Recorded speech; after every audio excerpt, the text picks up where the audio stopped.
making the case for global non-compliance.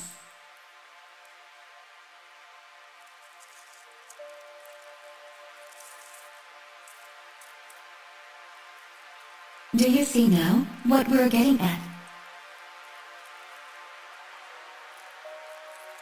The only thing missing from this analogy is leaving the relationship and the healing from the abuse that took place. We have not left this relationship, so the abuse continues. Either the psychopaths must be removed from positions in power, or we must remove ourselves from their influence. Stop giving their worldview your attention, because it is killing you, physically, emotionally, and spiritually. This is the heart of global non-compliance. As much as it can be about how you spend your money ethically, or how you raise your children, protest, petition, and any other means of stopping, upsetting, and halting the trauma machine, it is about a state of mind, and involves every interaction with the world around you. You make change happen, and your inaction allows the system to keep traumatizing generation after generation. Pleading and begging those who abuse you and your sovereignty to stop the abuse is futile. If you are a victim in an abusive relationship, asking the abuser to help you is utter madness. The strongest advice given is to leave and never look back. You are dealing with people who have no empathy.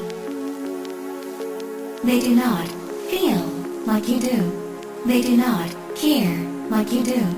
They do not hurt like you do. It can be difficult to leave a relationship with a psychopath on an individual level, so it will be when applied to a global level, especially when we take into account the trauma bonding that has happened. One advantage we have is that, on a mass level, your piece-by-piece removal from the control system can go more easily unnoticed than it would in a one-on-one relationship. Breaking free from the mind control in every aspect of your life can be done at your own pace without the worry of anyone necessarily noticing. Until eventually, you have distanced yourself enough, and you have the space and time to gather your thoughts and resolve the issues left in the wake of the psychic tsunami that had swept you away. On handling the psychopathic system, Thomas Sherman, author of Puzzling People, Labyrinth of the Psychopath, writes, "Walk away from your psychopathic systems and toxic people. You can't reform them. They do not function like that. The only way to play is to get off the chessboard and starve them of your engagement. They can't be reformed, bargained with, or made to understand your frustration. It does not work like this. You will always lose playing their game. They love when you give them attention. It proves to them that you still consider them your rulers. They need your acceptance of their status in order to maintain their status. Your refusal is worth 1,000 votes on election day." There is a very, very important message in here also for the alternative community. The mocking and belittling of those who have not yet woken to the madness must be tempered a little. Yes, there are those who are unreachable and will defend the system willingly.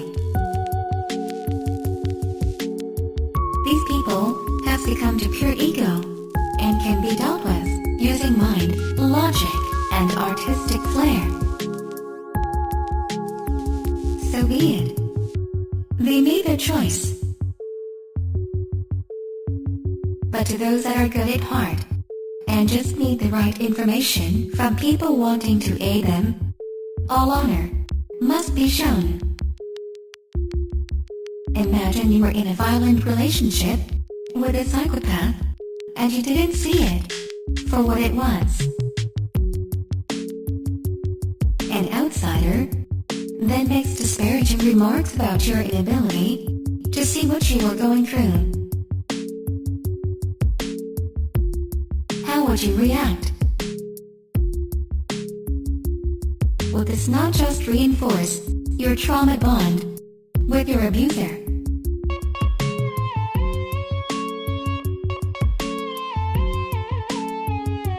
Would you not defend your abuser against these attacks?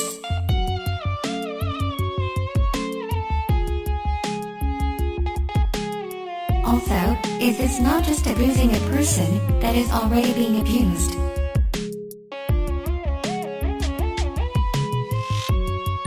We can see what is happening, so we need to help those who are in need.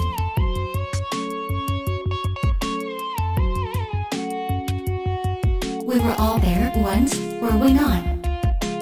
How soon we forget. Yes, it can be frustrating when you see the damage being done, but our attitude should be one of care and concern. Our community should be a welcoming place, with an offer of open arms to those who still cannot see. Just like we may try to help a friend who is suffering at the hands of an evil partner, we should try to approach those in need in the population at large. Love and care go a long way. Please remember that we have traumatized people who are kept at a state of infancy through fear-based mind control. The most important thing you can do is continue to help those who reach out to you for advice and support, especially now as the system starts to crumble under the weight of its own absurdity. There are many great things in life, even when evil men rule. So, imagine a world without them, and the difference we would see. The act of turning your attention away from their tricks and treats is minuscule compared to the energy, our energy, used to keep this illusion going. Nothing need be destroyed, except the power you give them. A few years ago, no one was really talking about this subject in alternative media. Now, this meme of the psychopaths among us has exploded. It is a good sign. A sign we are making real progress in understanding what has happened to the human race. Now that we have identified the problem, we need a solution.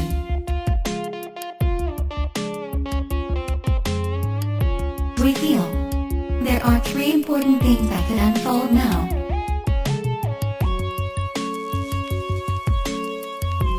One, unification behind the knowledge about the psychopaths among us. We have identified the problem. 2. A more understanding attitude to those that have yet to see this.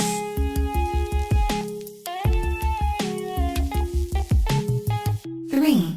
Continued discussion and knowledge sharing about solutions to extract ourselves from the psychopathic system, or the way we remove the psychopaths from power. Even if we can just put our focus, our intent, behind the first two, the third will work itself out in its own way, in its own time.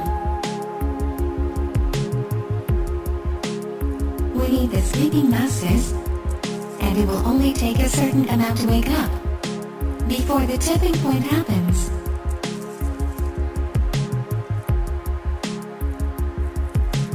The psychopaths will try every trick in the book to stop this from happening, but they destroy themselves the more their methods become obvious.